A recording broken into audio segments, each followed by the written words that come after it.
네, 오늘은 베일에 쌓여있는 탐정의 세계를 짚어보려 합니다. 의뢰된 일을 은밀하게 처리하는 사람을 탐정이라고 부르곤 하죠. 아직 우리나라에선 불법입니다. 하지만 여전히 사설 탐정을 이용하는 사람들이 많다고 합니다. 팀장님, 저는 사실 탐정하면 약간 불륜, 추적 이런 거 생각했는데 지금 통계를 해보니까 가장 많이 이용하시는 분들이 가족들 찾을 때, 실종자 찾을 때더라고요. 그렇습니다. 지금 탐정이라는 단어는 못 쓰게 돼 있어요. 탐정법이 국회에 계류되어 있는데 지금 다투고 있는 거는 검찰청에서 소송할 것이냐, 경찰청에서 할 것이냐에 따라 하고 있거든요. 윤 국회의원이 올린 거는 경찰청 소송을 하자는 얘기인데 아직 통과 안 됐어요. 탐정을 안 쓰는 대신에 흥신소라든지 수석팀들이 있습니다. 그러니까 신부름센터에서 그 남녀 사생활이라든지 실종자 같은 걸 찾는데 내용을 보게 되면은 실종자 수배자 찾기가 한 21.4% 정도. 그다음에 이혼 가정 문제. 요 문제는 이제 아까 말씀하신 대로 남녀 불륜을 추적하는 거. 요게 한 18.8%. 그다음에 채권. 한국 사람들이 사기를 많이 당하니까 경찰서에 신고를 해도 사실 사건이 밀려요. 그러다 보니까 기피를 못 하는데 아마 채무를 지고 도주한 사람을 찾기 위해서 아마 의뢰를 하거든요. 이럴 경우에 한 8.9%라고 하는데 아무튼 지금 탐정법이 국회에 계류가 돼 있지만 통과가 안 돼가지고 탐정이라는 글씨는 쓸 수가 없다. 이렇게 하시면 됩니다. 그래서 보통 저희가 흥신소 뭐 이렇게들 다들 얘기하는 그렇죠. 거군요. 그러면 사람들이 어떤 일을 탐정에 의뢰를 하는지 살펴보도록 하겠습니다. 그러니까 딸이 실종돼서 경찰이 아니라 탐정의 사건에 의뢰한 경우가 있었다고요. 네, 경기도 용인에 사는 부모님이 20대 딸이 어느 날 갑자기 없어진 겁니다. 대학에 입학한 후에 보통 이렇게 귀가 신행이 점점 늦어지긴 했는데 어느 날 흔적도 없이 연락도 없이 20대 딸이 사라진 거예요. 얼마나 놀랐겠습니까? 당연히 경찰에 신고도 했지만 아무래도 경찰에서는 좀 이유가 있었던 것 같아요. 가출로 판단하고 수사에 진척이 없었습니다. 그랬더니 가족이 할 수 있는 게 뭐가 있겠습니까? 실종 전단을 뿌리고 사방팔방 딸을 찾으러 다녔는데 소득이 없어서 결국에는 흥신소, 이른바 탐정업체에 의뢰를 했는데요. 그런데 실제로 이 탐정업체가 주변 친구들을 탐문조사한 결과 딸의 행적을 추적을 해냈습니다.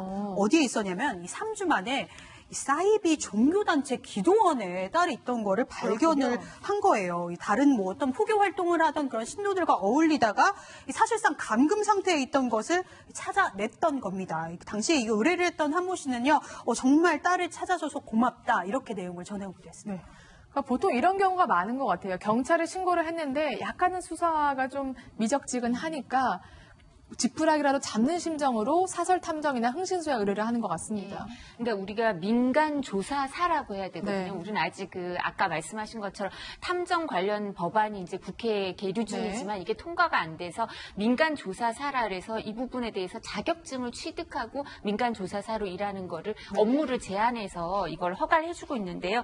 그러니까 그 중에 이제 여러 가지가 있어요. 뭐 보험 사기 업무 같은 것도 할 수 있고, 뭐 지적재산권에 대해서 조사해서 변호사를 보조할 수도 있고 여러 가지가 있는데 그 중에 하나가 실종이나 가출인 소재 파악이 들어가요. 근데 아까 말씀하신 것처럼 우리 팀장님 말씀하신 것처럼 사실 성인이 이제 성인인데 실종이 됐다, 가출이 됐다고 집에서 신고를 하면 경찰 인력은 이걸 다 조사하기는 인원이 모자라거든요. 그러니까 이런 부분은 민간 조사사한테 의뢰를 하면 이 이제 업무 영역이 이제 활발히 이루어지고 있나 봐요. 이 부분은 의뢰를 하면 여기에 대해서 바로 조사를 해주니까.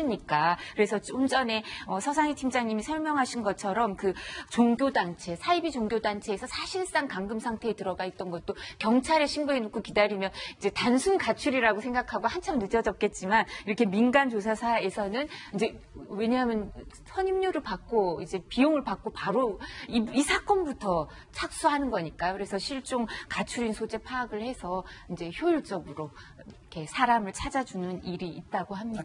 그런데요, 지금 경찰에서는 본인들이 갖고 있는 사건이 많거든요. 제가 이제 조사하기도 근무했었는데 80건을 주더라고요, 한 달에. 이 때문에 사건을 배당하기 힘든데 말씀하신 대로 지금 의뢰하는 사람들이 보통 형사니 좀 민사건도 많거든요. 그러다 보니까 담당 형사가 할 수 있는 거는 어느 정도 하지만 그 이외의 사건 때문에 깊이 못 하는데 탐정분들은 돈을 받고 하기 때문에 거의 전념할 수 있잖아요. 근데 웃기는 거는 탐정들은 어차피 계좌 추적할 수 있습니까? 못합니다. 통신조회 못해요. 차적조회 할 수가 없습니다.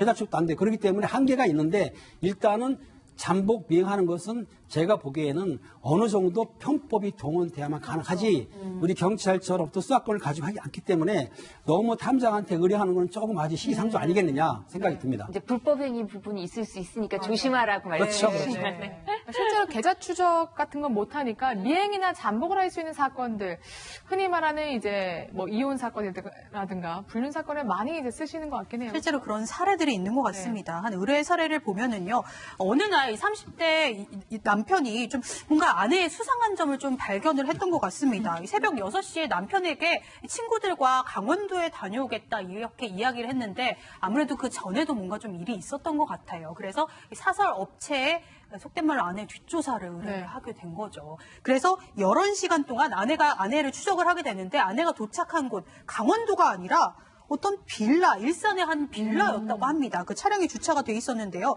이 11시간이 지난 후에 빌라 주차장에서 검은색 안에 승용차가 빠르게 나와서 사라진 모습을 이 사설 업체 직원이 발견을 하게 된 거죠. 그리고 CCTV를 확인을 해봤더니 이 CCTV 안에 이 동승자, 그러니까 아내와 젊은 남성이 타 있던 것을 포착을 할 수도 있었다고 합니다.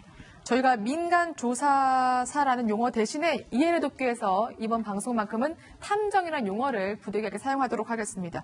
이 밖에도 많은 의뢰들이 있다고 합니다. 뭐 바퀴벌레 잡아달라는 의뢰도 있고요. 회사 기밀 유출자를 색출해달라. 임종을 앞뒀는데 가출한 자녀를 보고 싶다.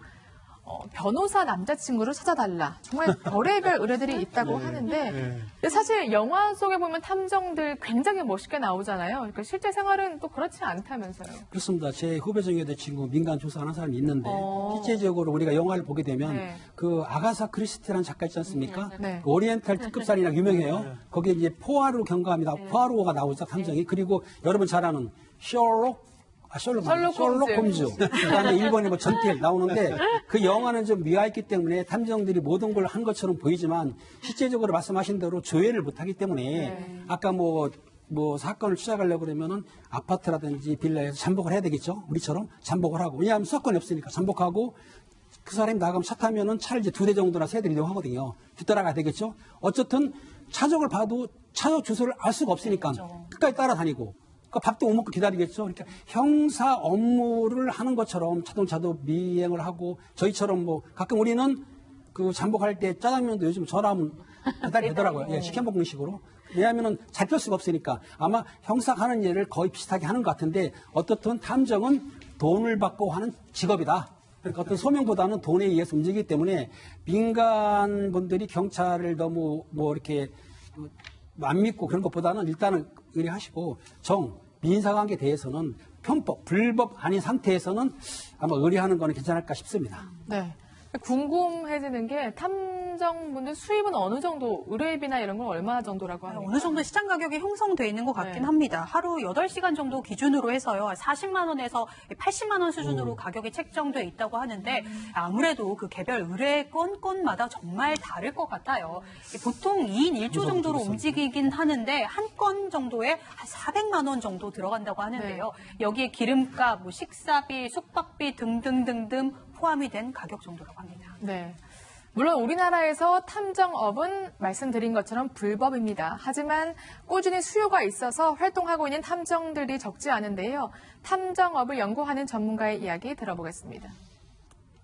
실종자, 그다음에 사람 잡기, 그다음에 기업 비리, 그다음에 이제 평판 조사라 그래서 앞으로 배우자가 될 사람의 신용도라든가 평판, 굉장히 다양한 범주의 내용이 들어있죠. 임직원들의 어떤 비리라든가 검찰, 경찰이 하지 못하는 치안의 보충 역할을 하는 경우가 꽤 많습니다. 사실 합법화되지 않았다고 했기 때문에 만약에 이제 이런 부분을 신고를 하게 되면은 어떤 불법의 경계 속에 들어가지 않을까 하는 조바심 같은 것도 있고 내놓고 업무를 볼 수 없는 그런 애로사항이 있죠. 만약에 이걸 합법화해서 국가가 지도 관리 감독을 한다라고 하면 이런 부분들을 모두 보조하고 해소할 수 있고 이런 좋은 제도임에도 불구하고 정착되지 않는 거는 굉장히 필요로 하는 사람들한테는 불행하다 이렇게 보는 거죠.